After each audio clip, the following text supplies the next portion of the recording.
शेर और बंदर। एक जंगल में एक शेर रहता था। वह जंगल का राजा था और बड़ा बलशाली था। सारे जानवर भय के कारण उसका गुणगान किया करते थे। उसी जंगल में एक बुद्धिमान बंदर रहता था। वो शेर से डरता नहीं था और व्यर्थ में उसका गुणगान नहीं करता था।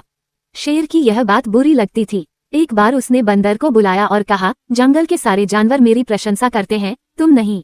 ऐसा क्यों? मैं किस बात पर आपकी प्रशंसा करूं? बंदर ने पूछा। मैं बलशाली हूँ, जंगल के सारे जानवर मुझसे डरते हैं। शेर ने उत्तर दिया, वनराज, मैं बल को नहीं बुद्धि को श्रेष्ठ मानता हूँ, इसलिए मात्र बल के कारण मैं आपका गुणगान नहीं करूंगा। बंदर बोला। ये बात शेर को बुरी लगी और दोनों में विवाद हो गया।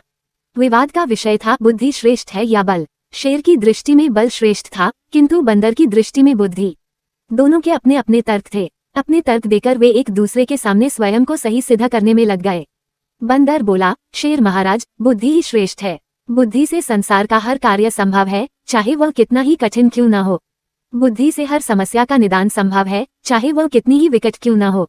मैं बुद्धिमान हूँ और अपनी बुद्धि का प्रयोग कर किसी भी मुसीबत से आसानी से निकल सकता हूँ। कृपया ये बात मान लीजिए। बंदर का तर्क सुन शेर भड़क गया और बोला, चुप कर बंदर, तू बल और बुद्धि की तुलना कर बुद्धि को श्रेष्ठ बता रहा है।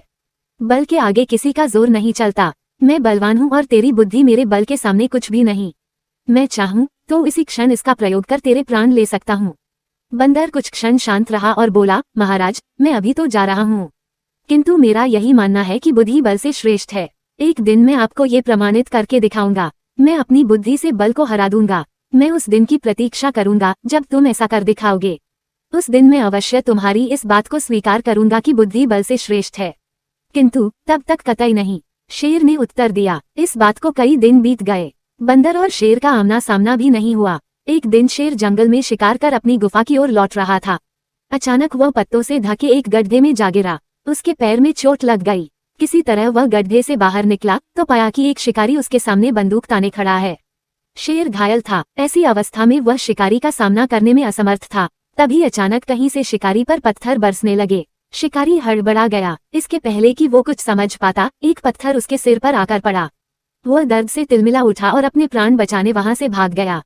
शेर भी चकित था कि शिकारी पर पत्थरों से हमला किसने किया और किसने उसके प्राणों की रक्षा की। वह इधर उधर देखते हुए ये सोच ही रहा था कि सामने एक पेड़ पर बैठे बंदर की आवाज उसे सुनाई दी, महाराज, आज आपके बल को क्या हुआ? इतने बलवान होते हुए भी आज आपकी जान पर बनाई। बंदर को देख शेर ने पूछा, तुम यहाँ कैसे? महाराज, कई दिनों से मेरी उस शिकारी पर नजर थी। एक दिन मैंने उसे गड्ढा खोदते हुए देखा तो समझ गया था कि वो आपका शिकार करने की फिराक में है। इसलिए मैंने थोड़ी बुद्धि लड़ाई और ढेर सारे पत्थर इस पेड़ पर एकत्रित कर लिए ताकि आवश्यकता पड़ने पर इनका प्रयोग शिकारी के विरुद्ध कर सकूं। बंदर ने शेर के प्राणों की रक्षा की थी। वह उसके प्रति कृतज्ञ था। उसने उसे धन्यवाद दिया। उसे अपने और बंदर में मध्य हुआ विवाद भी स्मरण हो आया। वह बोला, बंदर भाई, आज तुमने सिद्ध कर दिया कि बुद्धि बल से श्रेष्ठ होती है। मुझे अपनी गलती का एहसास हो गया है। मैं समझ गया हूँ कि बल हर समय और हर परिस्थिति में एक सा नहीं रहता, लेकिन बुद्धि हर समय और हर परिस्थिति में साथ रहती है। बंदर ने उत्तर दिया, महाराज, मुझे प्रसन्नता है कि आप इस बात को समझ गए। आज की घटना पर ध्यान दीजिए। शिकारी आपसे बल में कम था, किंतु बावजूद इसके उसने अपनी बुद्धि से आप पर नियंत्रण पा लिया। उसी प्रकार मैं शिकारी से बल में कम था, किंतु बुद्धि का प्रयोग कर मैंने उसे डराकर भगा दिया। इसलिए हर कहते हैं कि बुद्धि बल से कहीं श्रेष्ठ है। शेर और बंदर की कहानी की सीख। बुद्धि का प्रयोग कर हर समस्या का निराकरण किया जा सकता है, इसलिए बुद्धि को कभी कमतर न समझें।